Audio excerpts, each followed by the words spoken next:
Merci de nous rejoindre à la une de l'actualité.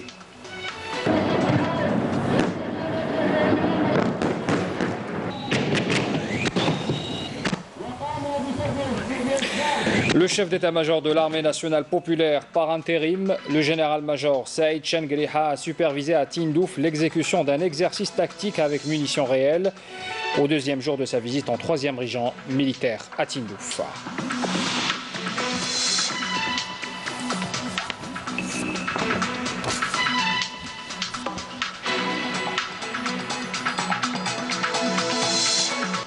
Le ministre de la Santé, de la Population et de la Réforme hospitalière en visite de travail et d'inspection d'un nombre de structures et établissements relevant de son secteur, dont la wilaya de Chlef.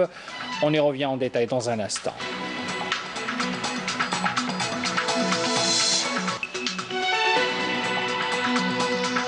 Le bilan du coronavirus en Algérie, 190 cas confirmés. Le nombre de cas guéris a atteint les 2067 personnes, dont 69 durant les dernières 24 heures. Et puis on dénombre malheureusement 5 nouveaux décès. Nous écouterons tout à l'heure la déclaration du docteur Jamel Foura.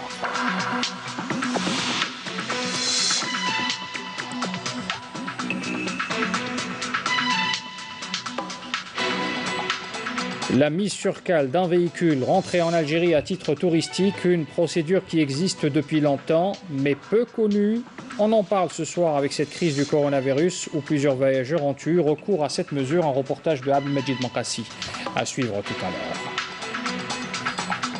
Voilà pour les titres de l'actualité. Bienvenue à tous. Deuxième jour de la visite en 3e région militaire du général-major Saïd Chengriha, chef d'état-major de l'armée nationale populaire par intérim.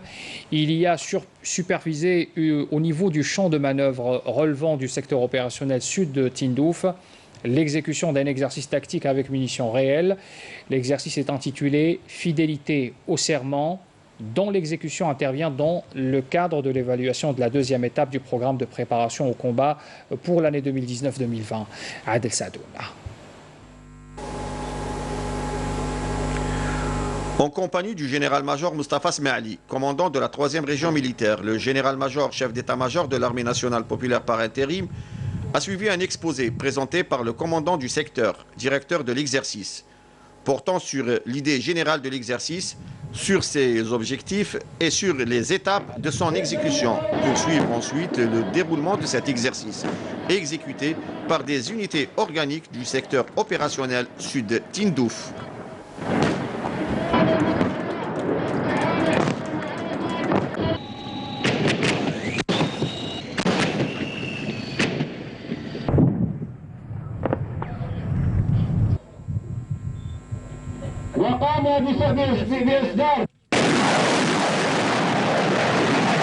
Toutes les actions de combat ont été marquées par un haut professionnalisme dans toutes leurs étapes et par un excellent niveau tactique et opérationnel, qui dénote des grandes capacités au combat des équipages et des commandants d'unités sur tous les échelons, notamment en termes d'exploitation optimale du terrain et de parfaite coordination entre les unités participantes.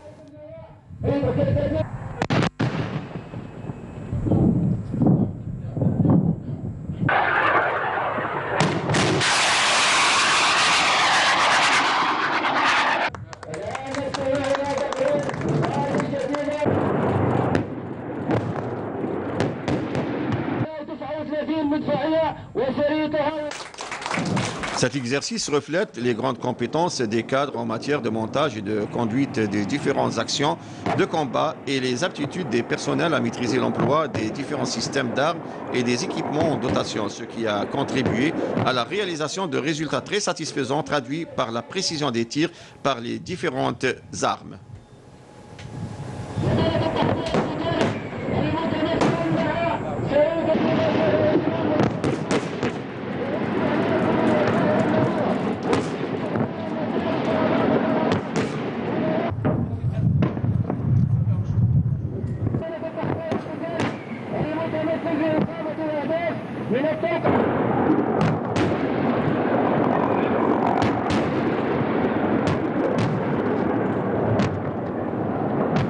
À l'issue de l'exercice, le général-major a tenu une rencontre avec les personnels des unités ayant exécuté l'exercice, où il les a félicités pour les grands efforts fournis lors de la préparation et l'exécution de cet exercice, qui a été couronné d'un total succès. À ce titre, il a souligné que le développement effectif est le véritable rehaussement du niveau exigeant d'accorder une importance majeure à la préparation et l'exécution des exercices d'évaluation de différents échelons et plans. Par la suite, le général-major a passé en revue les unités ayant pris part à cet exercice.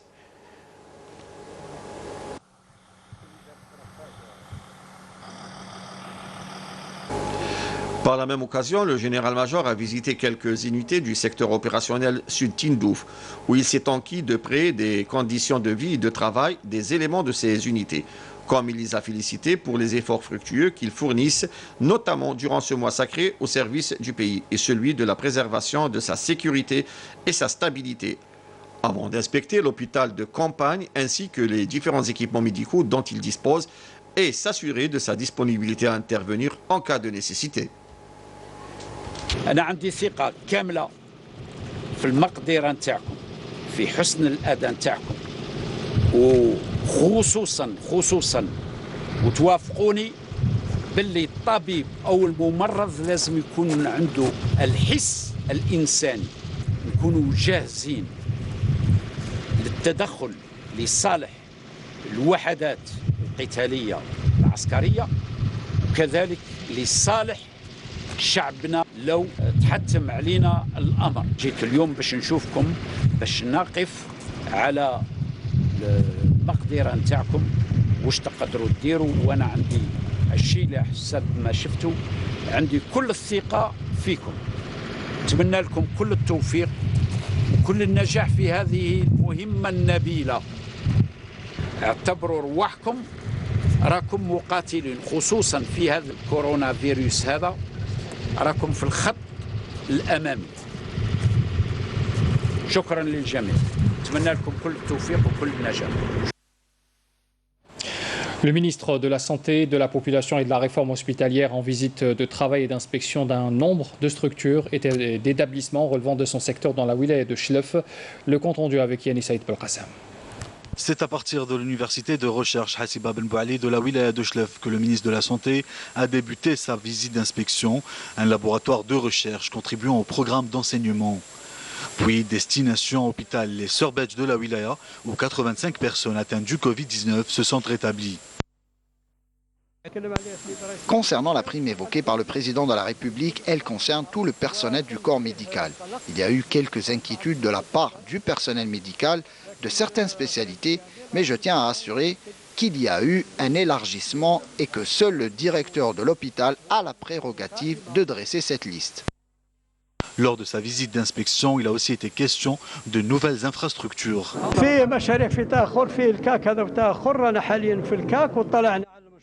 Il y a plusieurs projets en retard, comme ce centre anti-cancer. Aussi, il y a un autre projet important, à savoir l'hôpital Ain Lamrar, dont les travaux s'achèvent en principe très bientôt. Comme me l'a fait savoir le Wali, et j'espère être sur le terrain pour l'inauguration de cette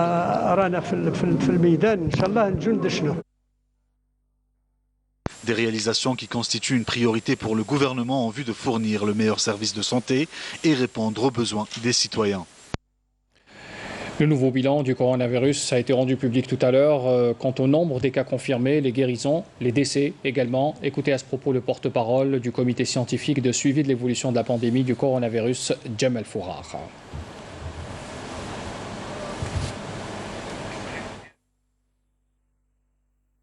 Concernant l'Algérie, pour les cas confirmés, durant les 24 dernières heures, nous avons enregistré 190 nouveaux cas. Le total cumulé des cas confirmés est de ce fait 4838 cas répartis à travers 48 wilayas. Au cours de ces 24 dernières heures, nous avons également 16 wilayas qui n'ont déclaré aucun cas, 17 wilayas ont déclaré entre 1 et 5 cas et 15 wilayas ont déclaré plus de 5 cas.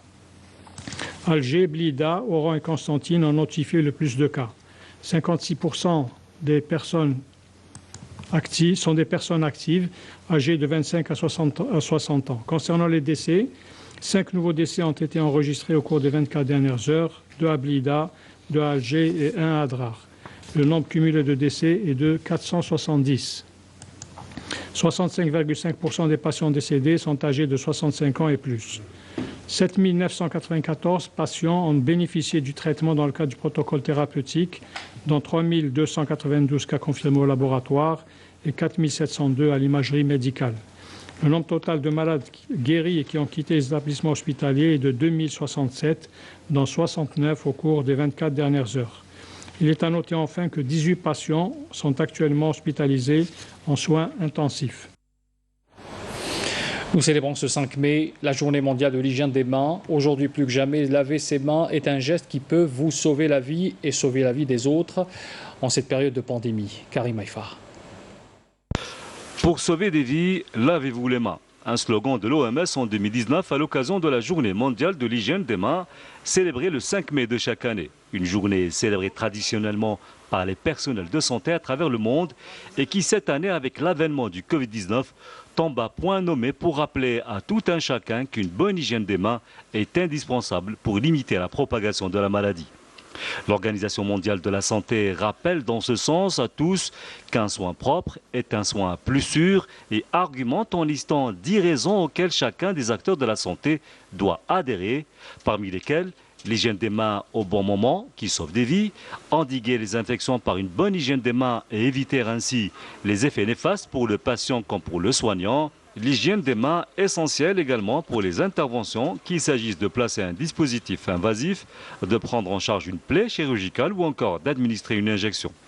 Chaque année, la journée mondiale de l'hygiène des mains est célébrée à travers le monde pour promouvoir les bonnes pratiques d'hygiène auprès des patients et des professionnels de la santé. L'objectif étant que tous, soignants comme soignés, s'impliquent dans la qualité et la sécurité des soins dispensés. Ainsi, cette journée doit rappeler à l'ensemble des acteurs du monde de la santé leur engagement en matière d'hygiène et de lavage des mains pour sauver des vies, une pratique qui se développe, un succès pour une campagne mondiale qui vise à promouvoir l'hygiène des mains sur le lieu des soins. La médecine à domicile, un créneau qui explose en ce moment, pandémie oblige. Une entreprise privée basée à Borj El Kifane assure des soins à domicile depuis 2006.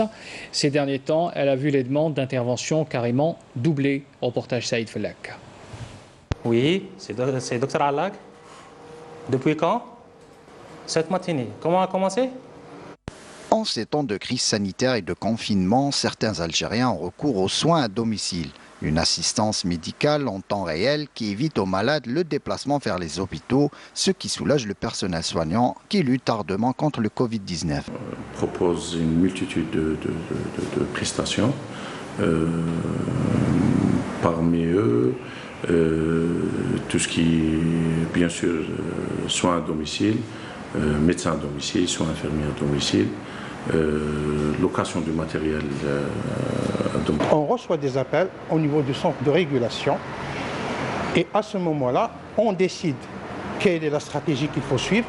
Donc, si c'est pour une consultation à domicile, donc c'est le médecin qui se déplace avec un infirmier. S'il y a des soins à domicile à procurer aux patients, elle se fait sur place. Si maintenant il y a nécessité de transférer ces patients au niveau d'une structure hospitalière, elle se fait, puisque nous avons des ambulances qui sont équipées de tout. Maintenant, si un avis spécialiste, c'est-à-dire qui nécessite l'intervention d'un médecin, par exemple réanimateur, comme je suis réanimateur et mon directeur, mon supérieur est aussi un professeur en anesthésie réanimation, c'est nous qui effectuons le déplacement. Les appels ont explosé depuis l'arrivée du coronavirus. Les Algériens préfèrent se soigner à la maison et éviter ainsi tout risque de contamination. On reçoit plus d'appels que d'habitude. Bien sûr, les gens ont peur de sortir de chez eux, ils ont peur d'aller au niveau des hôpitaux, même au niveau des polycliniques. Donc, ils préfèrent appeler, même pour des petits bobos ou pour des problèmes majeurs. Donc, on se déplace. Évidemment, les coûts pour les soins à domicile restent élevés. La Caisse nationale des assurances sociales, CNAS, prend toutefois en charge certaines dépenses. Aujourd'hui, la CNAS, elle rembourse tous les visites médicaux, les consultations et même le transport sanitaire. À l'heure de la médecine moderne, le recours aux soins à domicile s'intensifie en Algérie, une aubaine en cette période d'épidémie.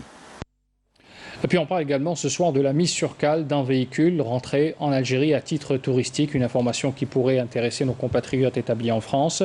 Alors c'est une procédure qui existe depuis quelque temps, mais elle est peu connue. On en parle ce soir avec bien sûr la crise du coronavirus où plusieurs voyageurs ont eu recours à cette mesure. Pour plus d'explications, Abdelmajid Benkassi s'est rapproché des services des douanes. Reportage. Beaucoup de voyageurs en vacances en Algérie, qu'ils soient des nationaux non résidents ou étrangers, ne savent pas qu'il existe une procédure douanière de mise sur cale de leur véhicule admis en Algérie. Ils peuvent en effet bénéficier de sorties d'urgence qui leur permet de mettre leur véhicule en situation d'arrêt. Il suffit juste de faire la demande et de la déposer auprès du receveur des douanes dont relève son lieu de résidence. Qu'ils ont le droit de déposer leur véhicule au sein des receveurs des douanes les plus proches de leur lieu d'habitation afin de bénéficier de la mise sur cale pour leur permettre de se déplacer à l'extérieur de l'Algérie. Cette mesure est accompagnée par le dépôt d'un dossier justifiant le déplacement à l'étranger. En outre, je citerai le billet d'avion ainsi que le document afférent au véhicule. Au niveau du receveur de compétences. Cette année et depuis le début de la crise sanitaire, des voyageurs venus en Algérie avec leur véhicule ont fait valoir leur droit à une sortie d'urgence. Parmi eux, un couple venu de Suède. Nous sommes venus de Suède pour des vacances en Algérie et avec le coronavirus, il n'y a plus de liaison maritime. Nous sommes ici chez les services de douane pour la procédure de mise sur cale de notre véhicule, car nous avons pu avoir des billets d'avion pour un vol spécial. Nous avons réglé notre problème au niveau des douanes. Nous allons pouvoir partir en Suède après-demain. Depuis le début de la pandémie, on a recensé 34 dépôts de dossiers de mise en cale. Et tous ont été délivrés immédiatement. La réglementation pour une importation temporaire de véhicules ne peut dépasser une durée de 6 mois. Lorsqu'il s'agit d'un voyage touristique, tout ressortissant algérien non résident ou tout étranger en vacances en Algérie a le droit d'importer un véhicule. Avec la situation sanitaire exceptionnelle que vit notre pays et depuis l'arrêt des dessertes maritimes, des mesures exceptionnelles ont été prises par l'administration des douanes, des mesures qui permettent aux voyageurs détenteurs de titres de passage en douane de bénéficier de la prolongation automatique de leur titre de passage, même expiré. La validité du titre est reconduite jusqu'à l'annonce de la fin des mesures exceptionnelles relatives à la pandémie de Covid-19. Ces mêmes voyageurs n'ont pas besoin de se déplacer à l'administration des douanes. Une nouvelle rassurante pour les voyageurs bloqués en Algérie. Le Moudjahid Abdelkader Lamoudi, l'un des derniers membres du groupe historique des 22 décédés hier à l'âge de 95 ans, a été inhumé ce mardi après-midi après la prière du Dohr au cimetière El Alia à Alger. Les funérailles se sont déroulées en présence notamment du président du Conseil de la Nation par intérim, Salah Goudjil, du président de l'Assemblée populaire nationale, Slimane Chennine, du ministre de l'Intérieur, des collectivités locales et de l'aménagement du territoire, Kamel Beljoud, et celui des Moudjahidines et des ayants droit, Tayyib Zitouni, de Moudjahidines également, ainsi que ses proches. Lors de l'oraison funèbre, un hommage a été rendu aux défunts qui étaient parmi les hommes qui ont lutté avec foi, courage et fidélité pour l'indépendance de l'Algérie et dont le parcours a marqué l'histoire de notre pays. Et on écoute la déclaration du ministre des Moudjahidines et des ayants droit, Tayyib Zitouni. C'est une grande perte pour l'Algérie, pour l'histoire et pour les Moudjahidines. On dit adieu à un monument de notre histoire. À chaque fois qu'on le croisait, il nous disait que notre rôle dans la libération de l'Algérie était un devoir national. On a libéré le pays et c'est à vous de le préserver. Et puis on termine ce journal avec cet hommage rendu à Feu Idir dans son village natal à Tizi Ouzou, à Ait Lahsen précisément, où on se remémore sur place les histoires et les anecdotes qui ont marqué la vie de l'artiste disparu. Sarah Derbal. Le village d'Ait Lahsen pleure le départ de la légende de la musique kabyle, Hamid Chériet, plus connu sous le nom d'Idir. Les villageois rendent hommage à cet immense artiste. Il était toujours réservé, il n'aime pas la violence, il n'aime pas D'ailleurs, même pour jouer, il évite. On a eu la chance de vivre une quinzaine de jours. On a découvert l'homme. Mais il a gardé toujours la touche Nintmouth. On ne dirait pas qu'il a quitté 5 minutes. Un observateur de la société, si j'ai un qualificatif à dire, c'est un génie. Mobilisé là, bien sûr, toute l'Algérie, ça c'est sûr, mais Afiania, c'est un pilier et il lui vaut une reconnaissance d'avoir porté la culture au summum de sa notoriété. Parce qu'un chanteur, comme il dit, il y a une parole qui lui vient. Il prend son stylo, je ne sais pas comment il gratte des trucs, il le met dans sa poche. Avec son art, avec sa manière, avec ses qualités d'homme surprenant, d'homme averti, d'homme qui pensait l'avenir de son pays, et pas seulement de son pays, mais allant jusqu'à l'humanité. Une légende s'en est allée, mais qui restera à jamais gravée dans nos mémoires.